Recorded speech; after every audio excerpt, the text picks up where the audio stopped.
dari Ibu Leni. Yang kedua, uh, kalau tadi pertanyaannya apakah apakah boleh gimana sih tadi itu rentan atau tidak gitu ya, rapuh atau baik seperti itu. Nah, kalau menurut saya itu sangat rapuh gitu, menjadi rapuh anak itu karena apa? Satu, minim dengan itu minimnya pendampingan karakter. Nah, minimnya pendampingan karakter guru bisa mengajarkan pengetahuan dan membina sikap di sekolah. Tapi pembentukan nilai-nilai inti seperti disiplin, empati, dan tanggung jawab itu sangat dipengaruhi dari pola asuh orang tua, yaitu yang didapat anak dari rumah. Nah, jika orang tua lepas tangan, maka anak kehilangan fondasi karakter yang kuat sejak dini. Makanya itu sangat dibutuhkan dari si orang tua. Nah, kemudian ada juga kemandirian. Nah, kemandirian anak di sini mungkin kurang terbangun. Dengan begitu anak yang tidak mendapat dukungan dan bimbingan dan validasi emosional dari orang tua cenderung mengalami krisis kepercayaan diri dan sulit membangun motivasi internal. Nah, akibatnya mereka tumbuh sebagai individu yang rentan terhadap tekanan. Jadi agak melo, agak kurang tahan banting lah gitu ya Bu istilahnya ya. Kurang tangguh dalam menghadapi tantangan dan mudah menyerah. Saya rasa itu tambahan dari saya Bu. Mungkin ada dari Bapak Muammarija ya yang bisa yang boleh. Pak Muammarija dulu ya Pak Susardi tadi, soalnya setelah Pak Alfaizan, Pak Muammarija sudah. Boleh Bu Sujana, benar saya nambah juga nih. Ada tambahan dikit. Ya silakan Bapak Muammarija dulu ya Bu ya, boleh Bu? Gantian. Baik, silakan Bapak Muammarija. Oke, terima kasih Bu Jana atas kesempatannya. Mohon maaf ya Bu ya, Bapak Ibu sekalian juga. Ini Bapak Eda. Ini saya ini yang aku bilang Bapak Eda. Bu, soalnya di rumah mati lampu. Yang kepala sekolah itu. Ajak ribut. Jadi ya dari pemaparan kelompok Bu Sujana tadi, kita sama-sama tahu bahwa ada beberapa faktor yang yang mendukung keberhasilan seorang anak itu, misalnya faktor internal dan eksternal. Kalau internal itu kepribadian anak lah ya. Cuman fenomena yang terjadi sekarang ini memang ada orang tua yang memang kurang peduli terhadap sekolah anaknya, ya, kegiatan belajar anaknya, karena sudah menyerahkan secara keseluruhan kepada sekolah, ya kan? Artinya apa? Faktor eksternal itu, dukungan orang tua itu memang membingungkan dan menyibukkan sekolah. Nah, karena dari beberapa kasus yang terjadi di lapangan, misalnya di sekolah kami SMP Negeri Tanda Putih, ada anak itu yang berangkat ke sekolah tanpa sarapan pagi, karena orang tuanya sudah berangkat jam 3 subuh untuk mencari rezeki, kayak begitu kan. Artinya apa? Faktor eksternal, salah satunya itu dari kepedulian orang tua, gizi yang kurang cukup, makan yang kurang cukup, tentu membawa efek yang buruk kepada siswa kita. Jadi anak yang seperti itu banyak kami temukan di sekolah kami, dan memang kasusnya luar biasa. Sehingga kami para guru harus ekstra bekerja untuk menyikapi anak yang seperti ini. Kadang orang tua itu satu kali panggil satu kali surat nggak datang, kedua juga nggak datang, kita pakai rumusnya J2 ya kan. Jika bapak ibu nggak datang pada panggilan ketiga, maka kami akan memaknai bahwa bapak ibu sudah mengundurkan diri anaknya dari sekolah kami. Kalau sudah sampai kepada itu, baru orang tuanya datang, dan kita menyampaikan keluhan-keluhan anaknya. Jadi artinya apa? Rata-rata orang-orang anak-anak yang terkena faktor eksternal ini, mereka memang kemampuan belajarnya kurang. Oleh karena itu kita harus membangun kerjasama yang baik dengan pihak orang tua untuk mengatasi anak-anak yang seperti ini. Karena akibatnya bahkan ada yang sampai putus sekolah. Ya, oleh karena itu tentu faktor-faktor yang eksternal di luar diri anak ini perlu kita sikapi dengan sebaik-baiknya supaya anak-anak kita ini bisa menjadi anak-anak yang bermental kuat untuk senantiasa mempersiapkan dirinya dengan pendidikan. Jadi Bapak Ibu, itulah yang kita hadapi kenyataan sekarang ini, fenomena ini. Artinya orang tua itu telah sepenuhnya menyerahkan anaknya kepada kita, sementara kita kan hanya beberapa waktu ya kan untuk mendidik anaknya.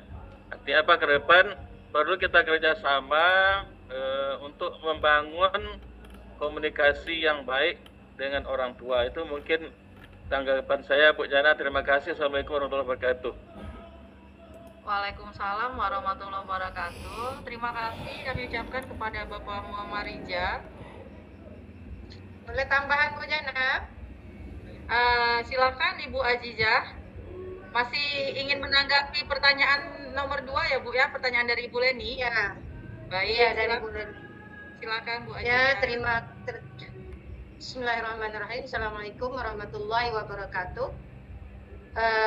Terima kasih kepada Ibu Moderator yaitu Ibu Suzana.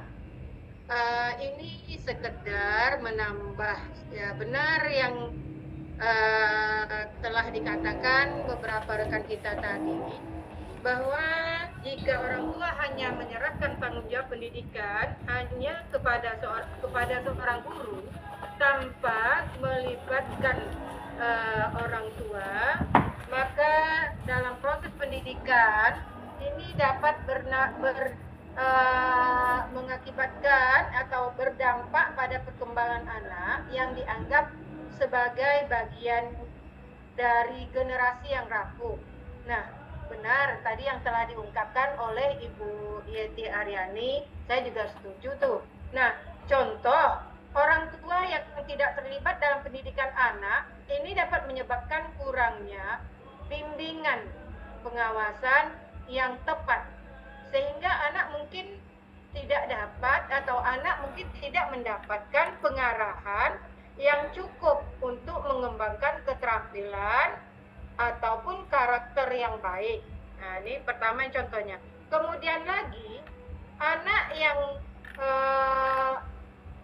diserahkan tanggung jawabnya kepada tanggung jawab sepenuhnya diserahkan oleh orang tua kepada guru yang bertanggung jawab, nanti anak ini mungkin bisa bersifat terlalu bergantung kepada gurunya dan tidak belajar untuk mengambil tanggung jawab atas pendidikan mereka sendiri. Nah, misalnya anak ini nanti diberikan tugas. Nah, harus guru yang memberikan tugas itu. Tadi guru itu juga yang membimbingnya. Kemudian kalau si anak sudah dikembalikan, sudah pulang ke rumah, orang tuanya tidak memperhatikan. Nah, ini maka kurang tanggung jawab anak pada tugas yang telah diberikan guru. Kemudian lagi, apabila orang tua yang tidak terlibat dalam pendidikan anak ini dapat menyebabkan kurangnya komunikasi. Nah, ini sudah jelas ya mungkin ya, sehingga anak ini mungkin tidak merasa nyaman untuk bicara atau membicarakan masalah apa yang mereka pikirkan, apa yang mereka khawatirkan. Ini kurang mungkin, istilahnya kalau istilah sekarang kurang pede, tidak percaya diri si anak ini tadi. Nah, maka dikatakan juga bahwa itu kurang komunikasi dengan orang tua. Nah, yang contohnya lagi, anak yang kurang mendapat dukungan dan pengawasan dari orang tua mungkin lebih rentan terhadap pengaruh. Nah, tadi sudah dikatakan juga oleh Pak Endang, pengaruh yang negatif. Misalnya dari segi temannya, mereka cepat menerima ajakan yang tidak baik. karena kurang perhatian dari orang tua. Nah, kalau sementara kita di guru, kita di sekolah hanya beberapa jam yang memperhatikannya itu, dan tugas yang berat itu yang banyak itu di rumah. Nah, kemudian lingkungan. Nah, namun perlu kita ingat bahwa setiap keluarga memiliki dinamika yang unik dan ada banyak alasan mengapa orang tua mungkin tidak dapat terlibat secara aktif dalam pendidikan mereka, dalam pendidikan anak mereka. Mungkin karena disebabkan oleh faktor ekonomi dan lain-lain sebagainya. Nah, oleh sebab itu, karena kasus yang seperti ini, itulah yang bergelimang di dalam pekerjaan kita sehari-hari. Pekerjaan kita ini, pekerjaan rutin kita, kegiatan rutin kita sebagai generasi pendidik anak bangsa. Nah, mari kita sama-sama mencari solusinya bagaimana menghadapi cara orang tua yang seperti ini, yang menyerahkan sepenuhnya tanggung jawab mendidik itu hanya kepada guru. Apalagi kami yang hidup di desa, jadi tanggung jawab orang tua itu ketika mengantarkan anaknya ke sekolah, jadi seolah-olah tanggung jawab untuk mendidik bagi orang tua itu terlepas. Begitulah Ibu dosen, dari pengalaman kami yang menjadi guru ini, apalagi kami di desa, kalau masalah WA, kalau ditanya mungkin hanya beberapa orang siswa yang punya WA, yang punya HP Android ini. Tapi ini perlu lagi kita telusuri bagaimana kita sebagai generasi menghidupkan generasi penerus bangsa ini supaya bersemangat. Nanti kiranya Ibu dosen juga bisa memberikan kiat-kiat yang harus